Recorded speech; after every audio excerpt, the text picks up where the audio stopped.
გელასიორდია, ერთული დახმარების სამსახურის განსაკუთრებით უშუალო საქმეთა დასავლეთ საქართველოს ბიუროს უფროსი, სისხლისამართლის მიმართულების ადვოკატი, აფიცაჯუთა სასამართლოში პრაქტიკის მქონე ადვოკატი ამავდროულად და ასევე ვარ მოწვეული ლექტორი როგორც ქუთაისის უნივერსიტეტში, ასევე აკაკი სახელობის სახელმწიფო უნივერსიტეტში.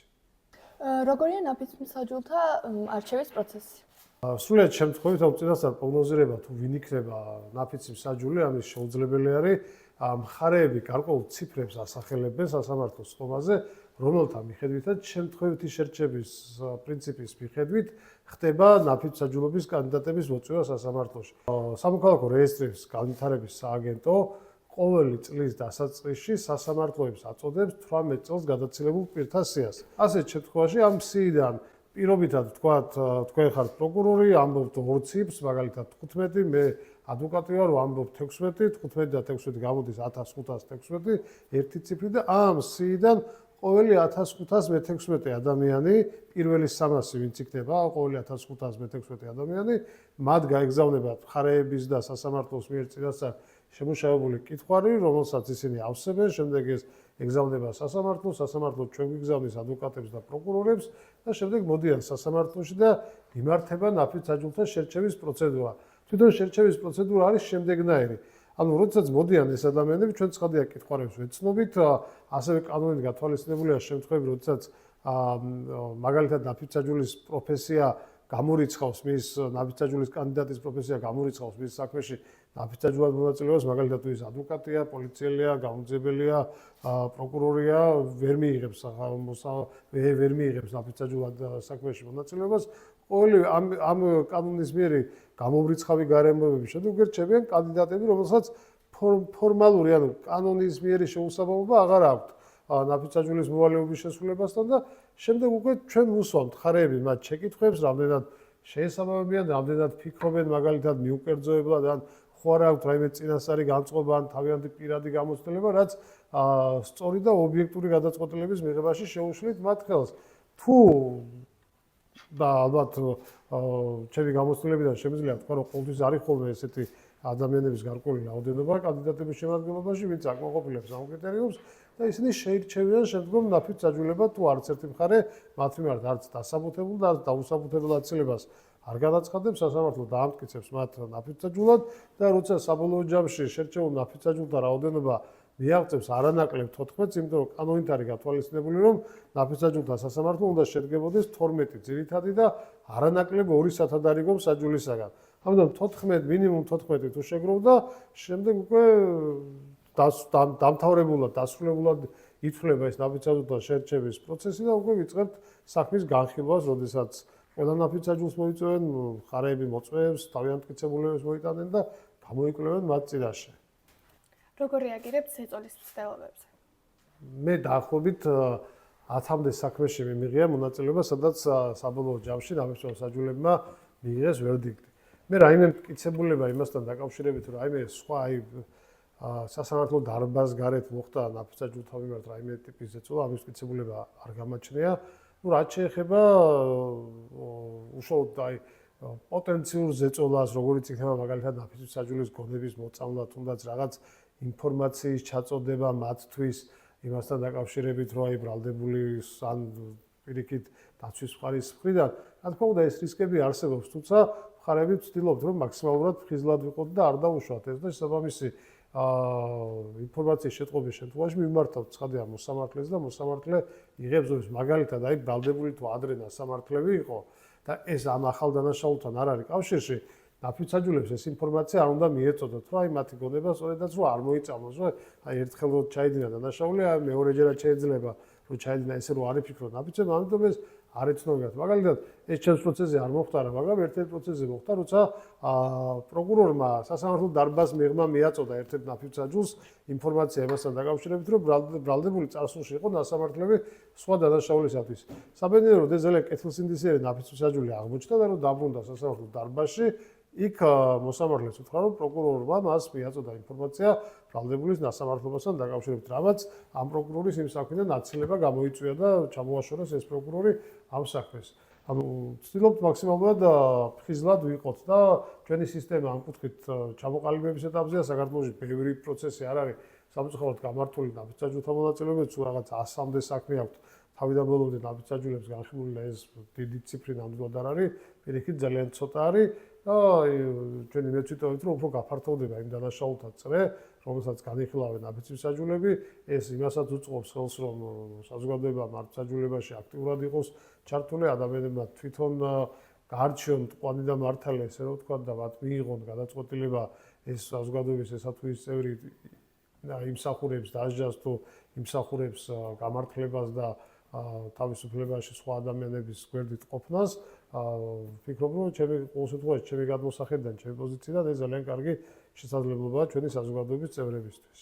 ბოლო წლების განმავლობაში თუ შეიცვალა ნავისაჯულების შერჩევის კრიტერიუმები, აი მე მხრივ. რამოდენიმე ცვლილება შევიდა საქართველოს ზოგადად ნაფიცაჯულთა სასამართლო არ ყოველთვის არ არსებობდა პირველად საქართველოს რეალობაში ნაფიცაჯულთა სასამართლო ფუნქციონირება დაიწყო 2010 წლიდან. 2010 წელს ახალი სისხლის სამართლის საპროცესო კოდექსი შევიდა ძალაში, რომელმაც შემოიღო სწორედ ეს ნაფიცაჯულთა სასამართლო. ნაფიცაჯულთა სასამართლო იხილავს მხოლოდ რამოდენიმე სისხლის სამართლის დანაშაულს, ანუ ყველა საქმეს არ იხილავს. თავდაპირველი ვერსიით ნაფიცაჯულთა სასამართლო მხოლოდ გაზრდაყოფობის საქმეებზე ვრცელდებოდა, დღეს ცოტა რამოდენიმე დანაშაული მიემატა და ახლა აღარ ჩამოვთვლიან კონკრეტულ მუხლებს და აღარ გადაგრეხეთ ამით. რაც შეეხება ასევე გამომრიცხავ გარემო კრიტერიუმებს ნაფიცაჯულების შერჩევისა, მაგალითად თავიდან გამორიცხული იყო იურისტს მიეღო ნაფიცაჯულად საქმეში მონაწილეობა, ასევე გამორიცხული იყო სასულიერო პირის მონაწილეობა, ასევე გამორიცხული იყო ფსიქიატრის და ფსიქოლოგის მონაწილეობა. დღეის მოცემულობით ფაქტობრივად აქედან მხოლოდ სასულიერო პირი დარჩა, დანარჩენი არც იურისტობა, არც ფსიქიატრობა, არც ფსიქოლოგობა აღარ წარმოადგენს ნაფიცაჯულად მონაწილეობის გამომრიცხავ გარემოებას, მხოლოდ იმ შემთხვევაში, თუ ეს იურისტი ამავდროულად არის ან ადვოკატი, ან პროკურორი, ან გამომძიებელი, ან პოლიციელი, ამ შემთხვევაში ვერ მიიღებს, თორემ თუ იურისტი არის, რომელიც მაგალითად რომელიღაც მაღაზიის მენეჯერია, თქვათ, პირობითად ან სამშენებლო კომპანიის მფლობელია და სამშენებლო საქმიანობით ახორციელებს საქმიანობას, ეს აღარ არის უკვე გამომრიცხავი გარემოება, ეს გამოიწვია იმან, რომ ჩვენთან ერთ-ერთი უარყოფითი რაც არის ნაფიცაჯულთა სასამართლოს მიმართებაში და რასაც მისი კრიტიკოსები, ესე რომ ვთქვათ, აქტიურად იყენებენ ნაფიცაჯულთა სასამართლოს გასაკრიტიკებლად, ეს არის ნაფიცმსაჯულების შერჩევის პროცედურის ხანგრძლივობა. ზოგჯერ ეს თვეების განმავლობაშიც კი გრძელდება, გამონაკლისს შემთხვევაში წლებიც კი გაგრძელებულა, რაც ცხადია ძალიან ცუდია, იმიტომ რომ ახლა როცა ადამიანს პირობითად დღეს ჩავატარეთ ნაფიცაჯულთა შერჩევის თობა და გავირჩიეთ 2 მსაჯული და შემდეგ კიდე 3 თვე გაგრძელდა შერჩევა, იმ ორ ადამიანს დაავიწყდა, ან სხვა რაღაცა გამოჩნდა მათ ცხოვრებაში უფრო მნიშვნელოვანი და შეიძლება მათ 3 თვის შემდეგ ამ საქმეში ვერ მიიღონ მონაწილეობა, მაგრამ გვაქვს ესეთი მოცემულობა სამწუხაროდ და ჯერჯერობით ჩვენ საზოგადოებაში ეს არც თუ ისე პოპულარულია, ბევრს არ სურს ამ მოვალეობის შესრულება, ნაფიცაჯულება არ არის ასევე, ეს არ არის რაღაცა პრივილეგია ან უფლება, მოდი არ მინდა და არ ვიქნები, ამას როგორც წესი სასამართლო არ ითვალისწინებს, ვალდებულება არის და თუ დაგიძახებენ, აი როგორც მაგალითად ბიჭები 18 წლის შემდეგ ვალდებული არიან ჯარში წავიდნენ და იმსახურონ სამშობლოსთვის, იგივე არის ნაფიცმსაჯულობაც. გარდა ამისა, რა თქმა უნდა, ჩვენ მხარეებს გვაქვს ჩვენი რაღაცა წინასწარი მონახაზების შემუშავებული კონკრეტულ საქმეზე, როგორი ტიპის ნაფიცმსაჯული შეიძლება იყოს ჩვენთვის მისაღები. ხო, ხა, ჩემთვის როგორც ადვოკატის პოზიციიდან, პროკურორისთვის, როგორც პროკურორის პოზიციიდან, ხო? რატომ არ შეიძლება ისეთი პროფესიის ადამიანების ეს რა ვთქვათ, პროცესში ჩართვა, როგორც ნაფიცმსაჯულებად ჩართვა, ხო, ამას გულისხმობ. დიახ. რომლებიც არიან ადვოკატები და პროკურორები. არ მიკითხავს ეს საომალოდ რა პროფესია ეს არჩევას გეგმავთ, ან შეიძლება ჯერ ბოლომდე არც გაქვთ ეს. ხო, შეიძლება ბოლომდე არც გაქვთ გადაწყვეტილი, მაგრამ მე 20 წლის წინ გავხდი ადვოკატი და ადვოკატი არ გავხდა რა, იმიტომ რომ უბრალოდ სხვაგან ვერ დავიწყე ვერსად მუშაობა. თვლი რომ ადვოკატობა ჩემთვის იყო მოწოდება, ჩემთვის ეს ანუ ცხადია მე ამ პროფესიით ვირჩენ საკუთარ თავს და შემოსავალი და ხელფასი ამ პროფესიით მაქვს, მაგრამ ამავდროულად მიმაჩნია რომ ეს ჩემი მოწოდებაც არის და მე სიამოვნებას ვიღებ ამ პროცესისგან, იმ მატერიალურ შემოსავალთან ერთად ემოციურ სიამოვნებასაც ვიღებ, იმიტომ რომ ჩემი თავის რეალიზებას ვახდენ. მე ყოველთვის ამიტომ ცოტა რთული ამბავი არა. ახლა მე რომ ეს რო პირდაპირ არ წარმოადგენდეს ჩემი პროფესია ნაფიცაჯულად მონაწილეობის გამორიცხავ გარემოებას. ხო შეიძლება თეორიულად იმ 1500 მე-16 კანდიდატი მეც მოვხდე რომელიღაც სხვა ადვოკატის და პროკურორის პროცესზე და იქ მომიწევს ყოფნა. სადაც გამოდის ჩემი კოლეგა. ხო, ადვოკატი, რომელსაც ვიცნობ დიდი ხანი, ან არ ვიცნობ, შეიძლება არც ამას აქვს მაინც და მაინც გადამწყვეტი მნიშვნელობა, მაგრამ ხო, ალბათ მაინც არსებობს რისკი იმისა, რომ მე ვიყო სუბიექტური და უფრო ადვოკატის მხარე დავიჭირო, ვიდრე სიმართლის და ობიექტურობის, ხო? აი სწორედ და იგივე იქნება პროკურორის შემთხვევაშიც, ხო?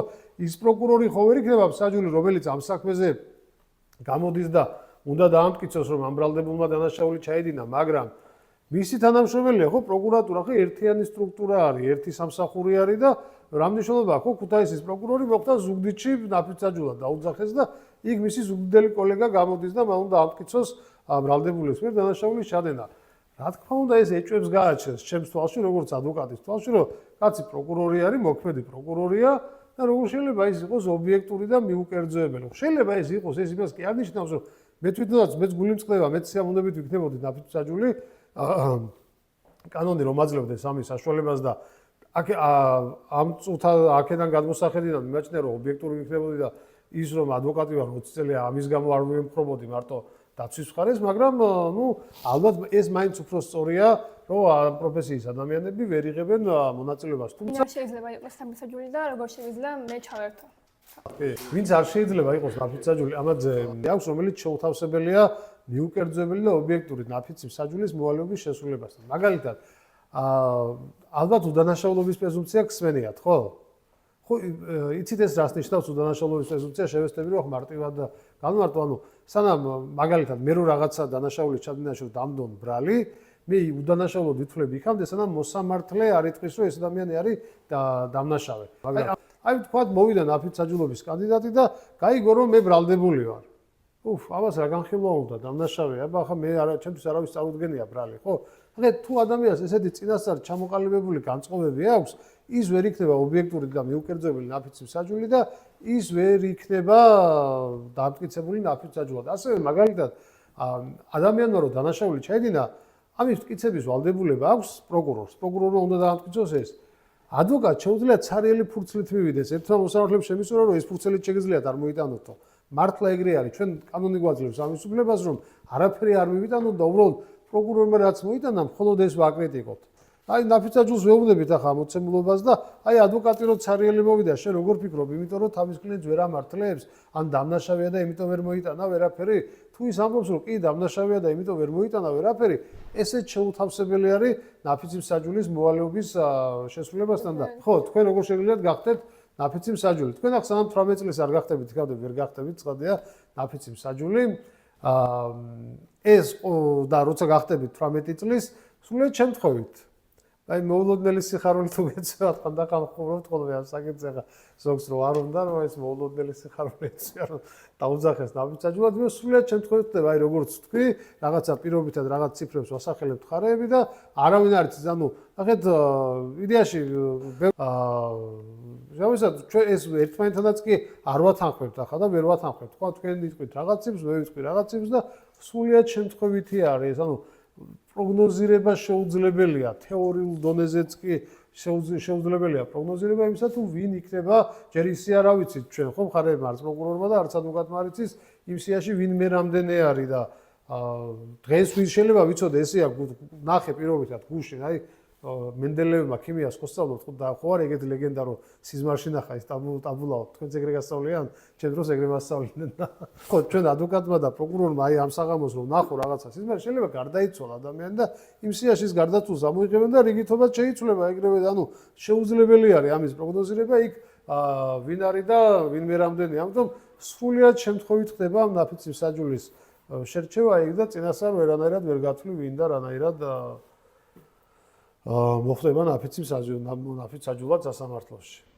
თუმცა თუ ოდესმე დაგიძახებენ, როცა გახდებით 18 წლის, ჩემი რჩევა იქნება, რომ ეს შანსი არ გაუშვათ. ძალიან საინტერესო გამოცდილება არის. ჩვენ ყოლია 18 წლის მსაჯულებიც, ყოლია 19-20 წლის მსაჯულებიც, ყოლია და ძალიან კარგად და სწორად და ადეკვატურად მსჯელობენ, ასე რომ უშეგეშინდებათ, რომ მესმის რომ ეს ერთი მხრივ ტვირთია ადამიანისთვის, რომელსაც არა ურჩევიან, არც მომავალში აპირებს აი პროფესია დაირჩიოს იურისტობა, ან მოსამართლეობა, ან ადვოკატობა, ან პროკურორობა, ხო, რატომ უნდა გადავწყვიტო მე ადამიანის ბედი, მაგრამ ძალიან საინტერესო გამოცდილება არის.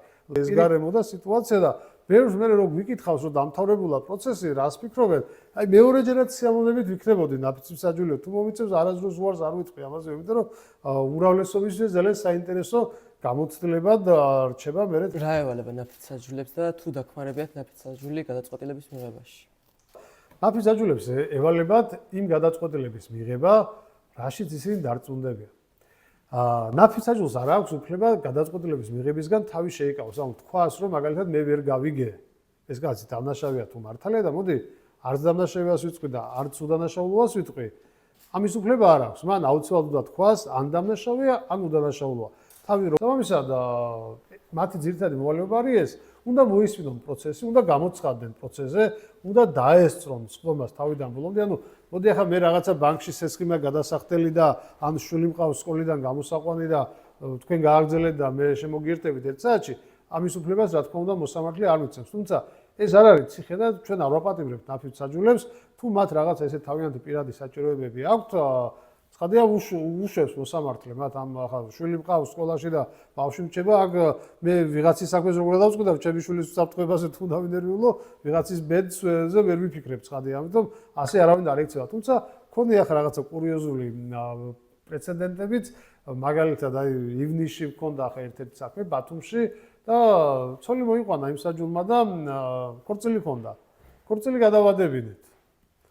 მეორე საჯულს ქმარზე უნდა გაეკეთება ეს გულის ოპერაცია და დაგეგმილი ჰქონდა ეს ოპერაცია რაღაც თვეების განმავლობაში და ერთი კვირით ის ოპერაციაც გადავაწევიეთ, იმიტომ რომ თქვენ თუ იმას გულისხმობთ, რომ ნაფიცის საჯული ავირჩიოთ თუ არა, ამ გადაწყვეტილებაში ვერ არის. დამტკიცებაში ამ შემთხვევაში გეტყვით, რომ კი და არაერთხელ სხვათა შორის განზრახყოლობის საქმე იყო ჩემს დასაცავს განზრახყოლობას ედავებოდა პროკურატურა და ჩვენ შევძელით ის, რომ მის სრულ უდანაშაულობაში დავარწმუნეთ ნაფიცის საჯულები, სრულად გაამართლეს ეს ბრალდებული ნაფიცის საჯულებმა და გაანთავისუფლეს სასამართლოს სხდომის დარბაზიდან და ადამიანს ელოდებოდა 10-დან 15 წლამდე თავისუფლების აღკვეთა და ამის ასვლად სასამართლოს დარბაზიდან განთავისუფლდა და იმ დღის შემდეგ ცხადია ერთი დღეც მას ციხეში არ გაუტარებია და ამაში დაგვეხმარნენ ნაფიცის საჯულები.